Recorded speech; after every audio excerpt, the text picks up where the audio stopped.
The last session we have discussed about a general approach to musculoskeletal problems. History alone gives diagnosis in approximately 80% of cases, physical examination in 15% of cases, and only 5% the diagnosis depends upon investigations. So rheumatology is mainly a clinical medicine, but unfortunately the screening tests that is being done for rheumatological conditions are adding confusion rather than clearing or giving solutions. So it is very important to have a good history and physical examination than relying upon laboratory diagnosis. That is the second take-home message you should keep in mind. So when you are taking the history, at least 10 points should be kept in mind. So let us look what are these 10 points. First and foremost, the duration of the complaint. Divide into acute problem versus chronic. When it is less than 6 weeks, we can take it as acute, and more than 6 weeks, take it as a chronic problem. Once the duration is over, the second point to be kept is the number of joints affected. You divide into monoarticular, that is single joint is affected. Classical example is gout, trauma. Second is oligo arthritis, and third is the polyarthritis. So oligo means 2 to 4 joints are affected, and poly means 5 or more joints are affected. You call it as a polyarthritis. Third point is distribution of joints. So by distribution we mean whether it is a predominantly peripheral arthritis or spine is affected. And third, whether some joints are spared. For example, in rheumatoid arthritis, involvement of spine is very uncommon, but in spondyloarthritis, the seronegative arthritis, spine involvement is very common. So it is important to identify the distribution of the joints involved. Fourth is the pattern. So by pattern, what we mean? Some of the diseases are called migratory. For example, in acute rheumatic fever, we call it as migratory polyarthritis. What is migratory polyarthritis? Migratory polyarthritis means, for example, a patient gets a pain and swelling of the knee joint. It may last for a few days. Once it is subsiding, or at the time of subsidence, another joint affects. So from one joint to another joint it goes. That is what is called migratory polyarthritis, and it is classical of acute rheumatic fever. Next type is the additive involvement.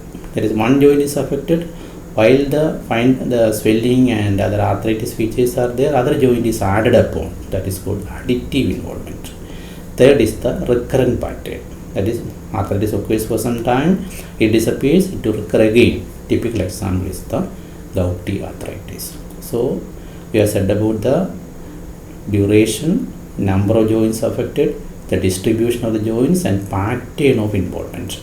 The fifth important point is whether there is any deformity, swelling and deformity. Some of the arthritis are deforming arthritis.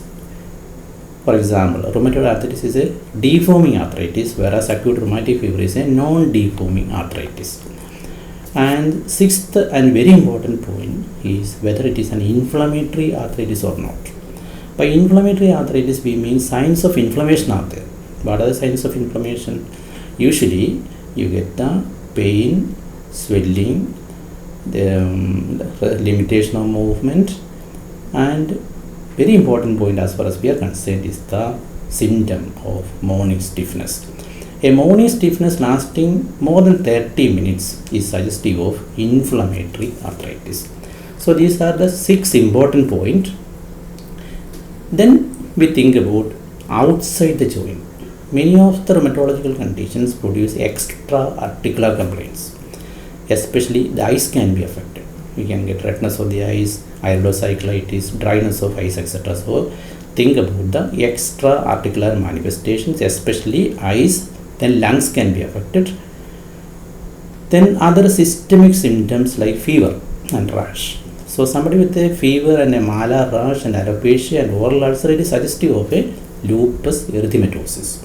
Somebody with a fever with a polyarthritis, this can be due to a viral arthritis. For example, the dengue, chikungunya, etc. can also produce a fever with arthritis. Then think about the underlying other medical illnesses.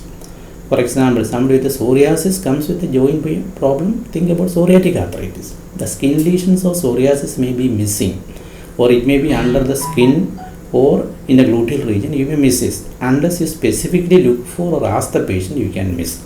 Another example is hypothyroidism, or somebody with inflammatory bowel disease. Patient may be having ulcerative colitis or features of Crohn's disease.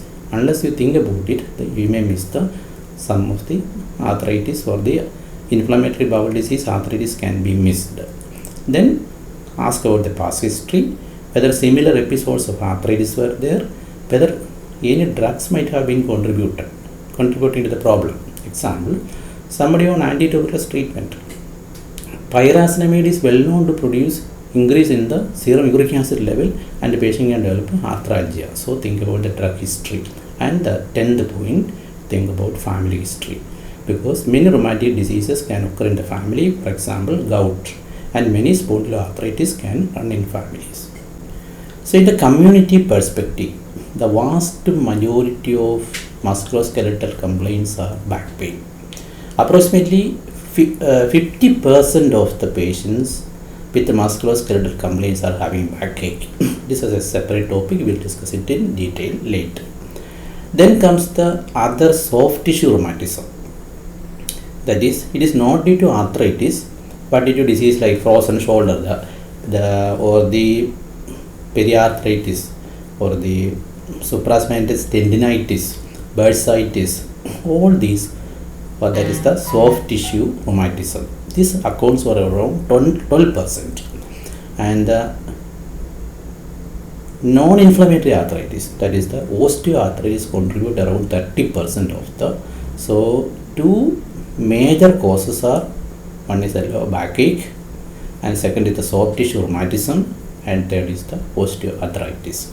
And only minority, less than 10%, has got inflammatory joint disorders that comes under the division of, or that needs care by a rheumatologist.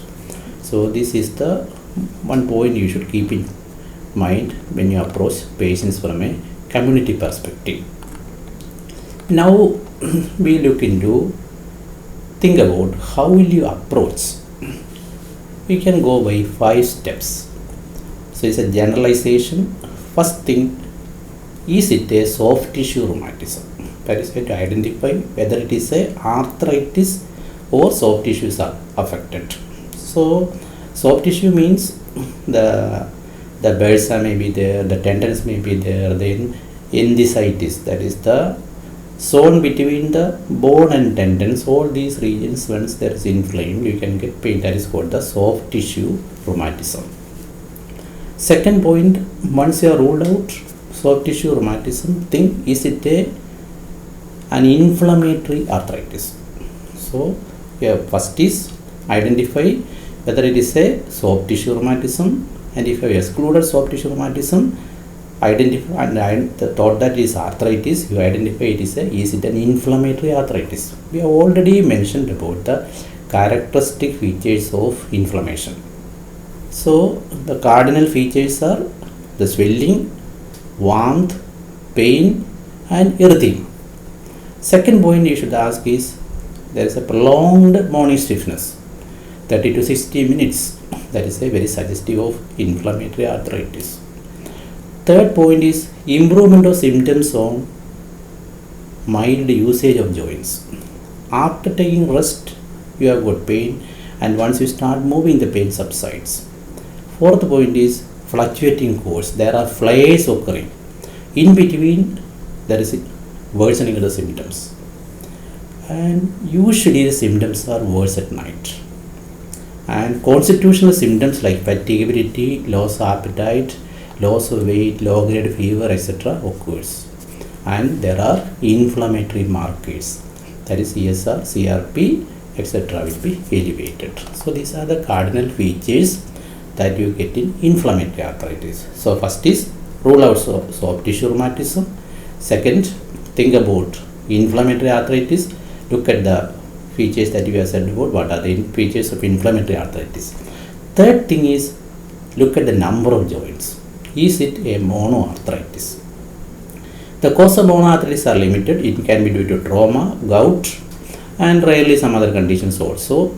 So we will discuss the monoarthritis much detail later, and monoarthritis can again be divided into an acute one, that is less than 6 weeks duration, and chronic one more than 6 weeks, and this will be discussed in detail at a later time. The most important thing monoarthritis, remember, is it can be gouty arthritis, septic arthritis, or other crystal induced arthropathies. Then the fourth step is whether the diagnosis is an inflammatory oligoarthritis or polyarthritis. So once you have ruled out a monoarthritis, the group comes are oligo bar polyarthritis. Oligo means 2 to 4 joints and poly means 5 or more joints. There are a lot of conditions and many of them have got prominent extra articular features. So you should be looking at the extra articular features. Examples are SLE, systemic sclerosis, Still's disease, etc. So again we will discuss it in another session. And again this can be less than 6 weeks, that is acute polyarthritis or a chronic polyarthritis. Again this is will be discussed in another session. And the final thing you should think is whether once you have excluded this, think about it, if it is a non-inflammatory arthritis. So what are the causes of non-inflammatory arthritis? The most important non-inflammatory joint disease is osteoarthritis. And classical osteoarthritis, the joint affected are usually it is elderly, the distal interphalangeal joints, knee joint are typical involved in it. The proximal interphalangeal joint can also be affected. Carpometacarpal joints can also be involved in the hands. So these are the points, and already we have mentioned what are the distinguishing features of a non-inflammatory arthritis, that is signs of inflammation are absent. Even though there is some swelling, the classical signs of pain, swelling, redness, etc. missing in a case of a non-inflammatory or osteoarthritis. So in sum total, we have discussed about the musculoskeletal pain, divided into arthritis, soft tissue rheumatism, and bony disorders. Once it is arthritis, you divide into inflammatory arthritis, non-inflammatory arthritis. And if it is inflammatory arthritis, you divide into monoarthritis, bar oligo bar polyarthritis. If it is monoarthritis, you divide into acute and chronic. And in oligoarthritis, you divide into with the prominent extra-articular features like rheumatoid and SLE, and predominantly articular disease alone, which can again be divided into acute and chronic. So each one will be discussed in separate sessions. Hope it is useful to you. Thank you.